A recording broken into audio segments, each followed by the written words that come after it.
What if the reason you can't rest is not because too much needs to be done, but because you don't know who you are when nobody needs you?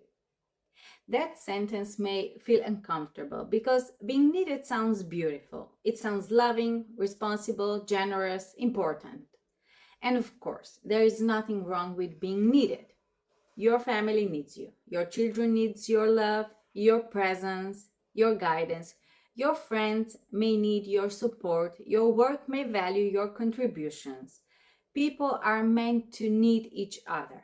That is part of being human. But there is a line, and we cross that line without realizing it. There is healthy contribution and there is emotional dependency on being needed. And those two are not the same. Healthy contribution feels like love, it feels like presence, it feels like support. It gives, but it does not disappear. It helps, but it does not take over. It cares, but it does not control. But when being needed becomes your identity, something else starts happening. You don't just help, you overfunction. You step in before anyone asks. You answer before someone has finished thinking. You solve before someone has had a chance to try. You carry things that are not yours. You become the one who knows, remembers, organizes, fixes, manages, rescues, reminds, and holds everything together. And from the outside, it may look admirable. People may praise you for it. You're so capable. You always know what to do. We don't know what we would do without you. You are the one who keeps everything going. And for a while, that might feel good because being needed can feel like proof.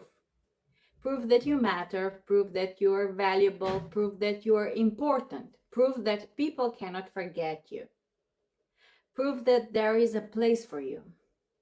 But at some point, the same thing that made you feel important can become the thing that quietly traps you.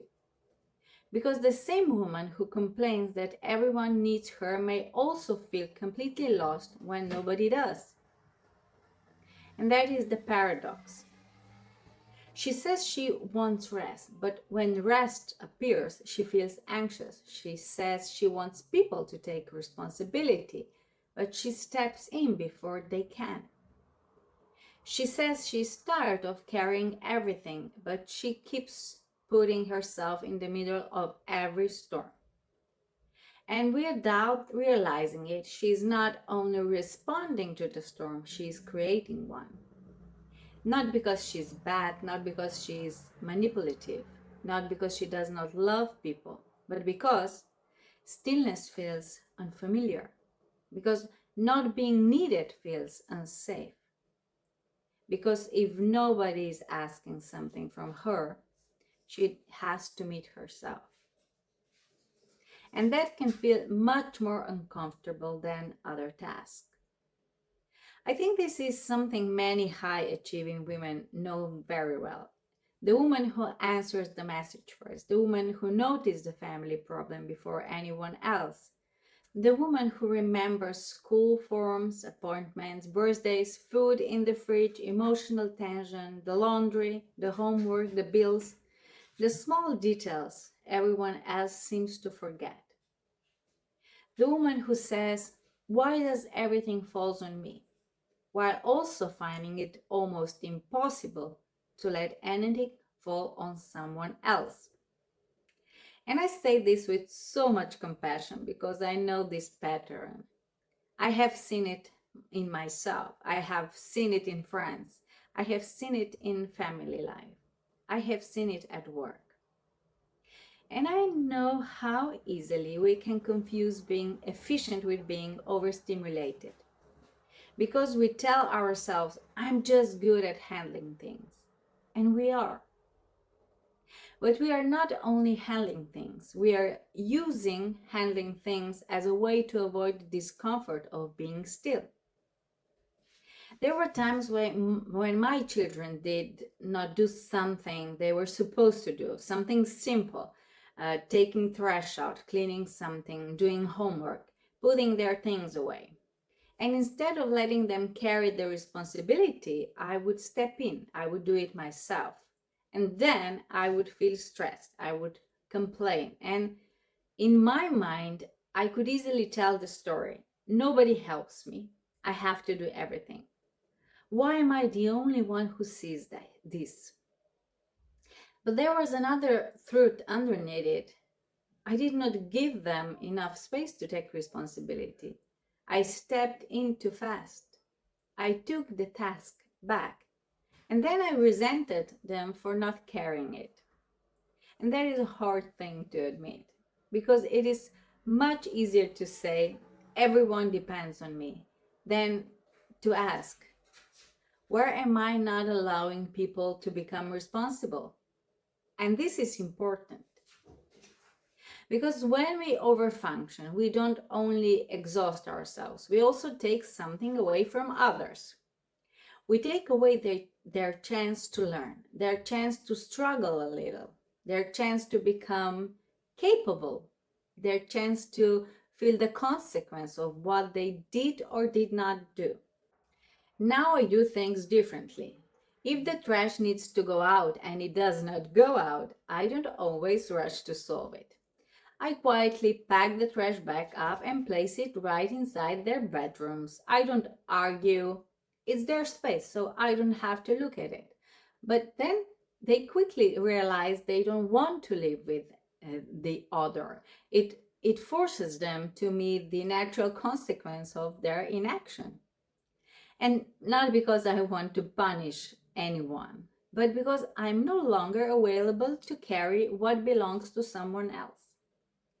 And I remember having a conversation with my son about this. He told me he likes his room or his bed in a certain way. And I said, yes, and I like my kitchen in a certain way. We all use the kitchen, but I cook there most of the time. I clean there, I prepare food there, and I also need that space to be respected, not because everything has to be perfect, but because living together means we all contribute. It means relationship is not only one person giving and everyone else receiving. Relationship is give and receive. It is care moving both ways. And this is the healthier version of being needed. Your family needs you, but they do not need you to do everything instead of them. They do not need you to disappear into every task, every problem, every unfinished thing, and every emotion in the room. They need your presence, your love, your guidance, your support, your honesty, your boundaries. And they need you to step back long enough for them to find their own strength. And this is especially true with teenagers. You can see that sometimes something is wrong. You can feel it. You know something is happening. And every part of you wants to push. What's wrong? Tell me, talk to me, let me help, let me solve this. But if they are not ready, pushing will not create connection. It will create resistance. So love in those moments sounds like, I'm here when you're ready. And that's not passive. That is not careless. That is mature presence. It's being available without taking over. It's being supportive without forcing the moment. It's trusting that relationship does not have to be controlled to be real. And this pattern does not only show up in motherhood, it shows up at work too, even more strongly. Because at work, being needed can become very seductive. You are the one people ask, the one people depend on, the one who knows the background, the one who solves problems, the one who has information, the one who is in the middle of everything. And it may feel powerful, it may feel important, but if you cannot delegate, if you cannot let others do their job, if you have to be involved in every decision, every conversation, every task, then it becomes dangerous. Because at some point you don't have a role anymore. You have a nervous system addiction to being central. And that leads to burnout. or resentment, or conflict, or this strange panic when you are no longer needed in the same way. I have a close colleague who lives completely inside this trap. She constantly pulls tasks into her sphere that are explicitly not her responsibility, interfering to the point where she alienates the very team she thinks she's helping. Even on family vacations, she sits behind her laptop screen, physically present in the room but emotionally completely absent. She believes she is being indispensable, but her family gets nothing from her presence. Her identity is completely dependent on things relying on her. And I also know people who say, this is not my responsibility, but then they still insert themselves into it. They still comment, they still interfere, they still control, they still cannot let the responsible person do what it's theirs to do. And often they believe they are helping, but other people feel invaded. They feel watched, they feel corrected, they feel like they are not trusted. And over time, tension grows. Because nobody likes to feel that someone else is always standing over their shoulder waiting to prove they could do it better.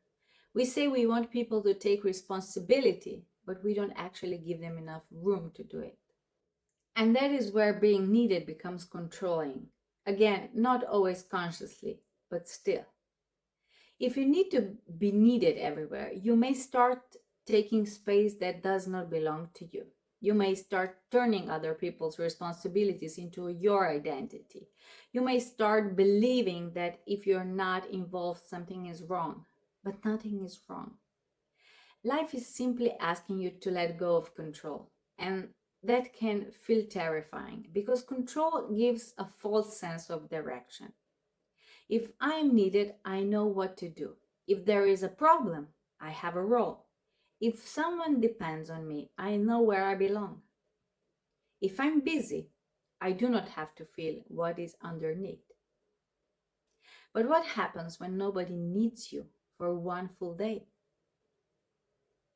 What happens when there is no urgent message, no task to fix, no person to rescue, no problem to manage, no decision to insert yourself into? What would you have to feel? That question is important because for many people, rest is not relaxing at first. Rest feels like withdrawal, stillness feels uncomfortable, peace feels almost suspicious. The body is so used to urgency, problem solving, scanning, anticipating, responding, managing, doing, that when everything becomes quiet, the mind starts looking for a task, something to clean, something to organize, someone to check on, a message to answer, a drawer to reorganize, a work problem to solve, a person to worry about. Because the task is not always the real need. The real need is to escape the discomfort of being alone with yourself. I have felt that too. When I finally had free time, I didn't always know what to do with it. It sounds simple, but it wasn't. There can be this strange discomfort when nothing is demanded from you. You look around and think, what now? And instead of resting, you start searching for something to do, something useful, something productive, something that proves the time was not wasted. Because doing nothing can bring up thoughts we do not want to hear. I'm lazy. I should be doing something. I'm wasting time. People need me. What if something goes wrong? What if I'm not important when I'm not useful? What if they forget me? What if I don't matter? But that emptiness, the anxiety is not coming from the empty moment itself. The empty moment is just an empty moment. The discomfort comes from the thoughts we believe about it. If I'm not doing, I'm lazy. If nobody needs me, I'm not valuable. If I stop, everything will fall apart. If I let someone else do it, they will fail. If I'm not central, I have no place. And when those thoughts look true, the body reacts. The chest tightens, the mind speeds up, the nervous system looks for action, and suddenly being busy feels like relief. Not because the task is truly necessary, but because the task distracts you from the thought. This is why being needed can become such a social praised addiction, because unlike other addictions, this one often gets applause. People admire you for it. They may even depend on it. The family adjusts, the workplace adjusts, friends adjust. Everyone gets used to you being the one who handles everything. And then you wonder why they keep expecting it. But the harder question is, have I trained people to expect this from me? Have I taught them that I will step in before they need to grow?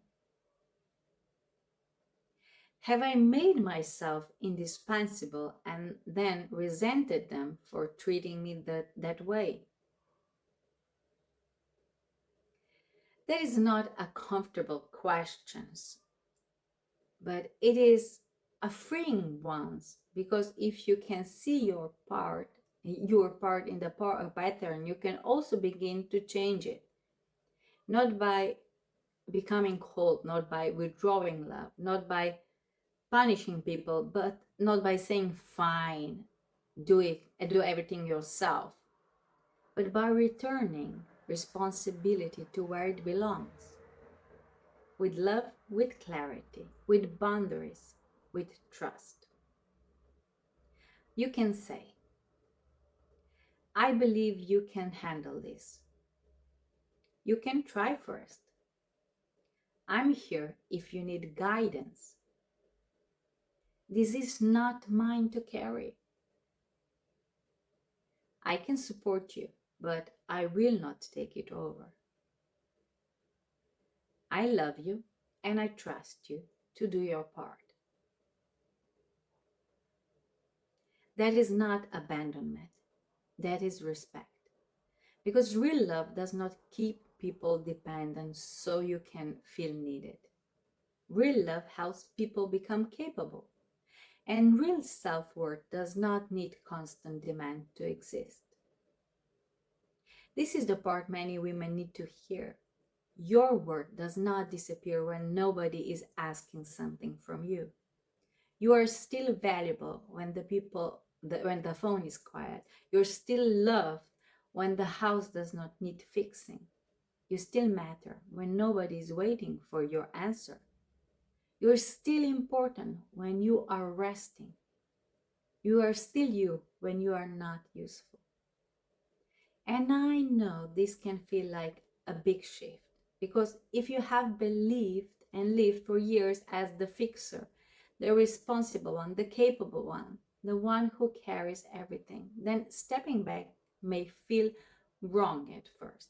You may feel guilt, you may feel anxiety, you may feel restless, you may feel like you are being selfish. You may feel like people will judge you. You may feel like everything will fall apart.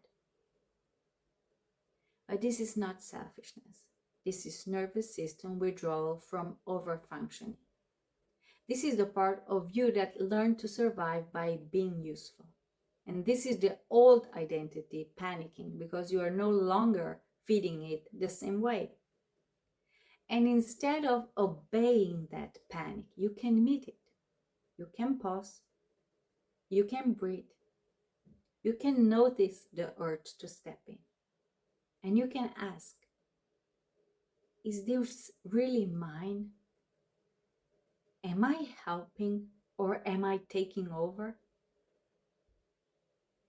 Am I responding from love or from fear? Am I giving this person space to grow? What am I afraid I will feel if I don't do this? What do I believe this task proves about me? That pause is powerful because the goal is not to stop helping. The goal is to stop disappearing into help. The goal is not to stop being needed. The goal is to stop needing to be needed in order to feel okay. There is a healthier way. You can be present, loving, supportive, and available without taking over. You can be reliable without being responsible for everyone's life. You can care without controlling. You can guide without pushing. You can love without rescuing. You can contribute without making usefulness your identity. And this changes relationships. Because instead of everyone depending on you while you quietly resent it, responsibility starts to move more honestly. People begin to learn, children begin to grow, partners begin to participate, colleagues begin to carry their role, friends begin to meet you as a person, not only as a problem solver.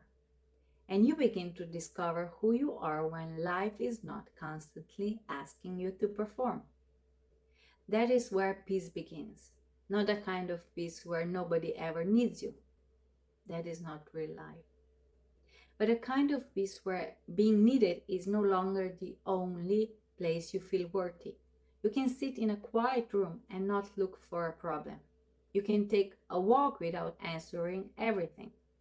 You can let someone else figure something out. You can allow the kitchen to be imperfect for a moment without making it mean your whole life is out of control. You can rest before everything is done. You can say, I'm here, without saying, I will do it all. And that is what coming home to yourself looks like in this pattern. It's not becoming unavailable, it's becoming honest. Honest about what is yours, honest about what is not, honest about where help becomes control, honest about where service becomes self abandonment, honest about where being needed has become the place you go to avoid being with yourself. So today, ask yourself, where am I overfunctioning? Where am I doing something for someone that they could learn to do themselves? Where am I complaining about being needed while also making sure I stay central? Where am I afraid to let go because I think I will lose my value? Where do I need to return responsibility to someone else with love? And where do I need to sit with myself long enough to remember that I still matter when everything is quiet? Because you do. Your worth does not disappear when nobody is asking something from you. You're not valuable because you are useful. You're valuable because you are you. And the most healing thing you can practice is not doing more. It's sitting with yourself long enough to realize you still matter when everything is quiet. And if you realize that fear of other people's opinions, fear of being judged as lazy, selfish, or unhelpful is the real reason you keep hiding behind this shield of overfunctioning, I invite you to look at the link right below this episode. I created a practical, straightforward $7 course called Judgment. It is built specifically to help you understand how deeply the fear of external evaluation drives your nervous system behavior and how you can stop abandoning your own peace just to keep everyone else comfortable. Welcome home.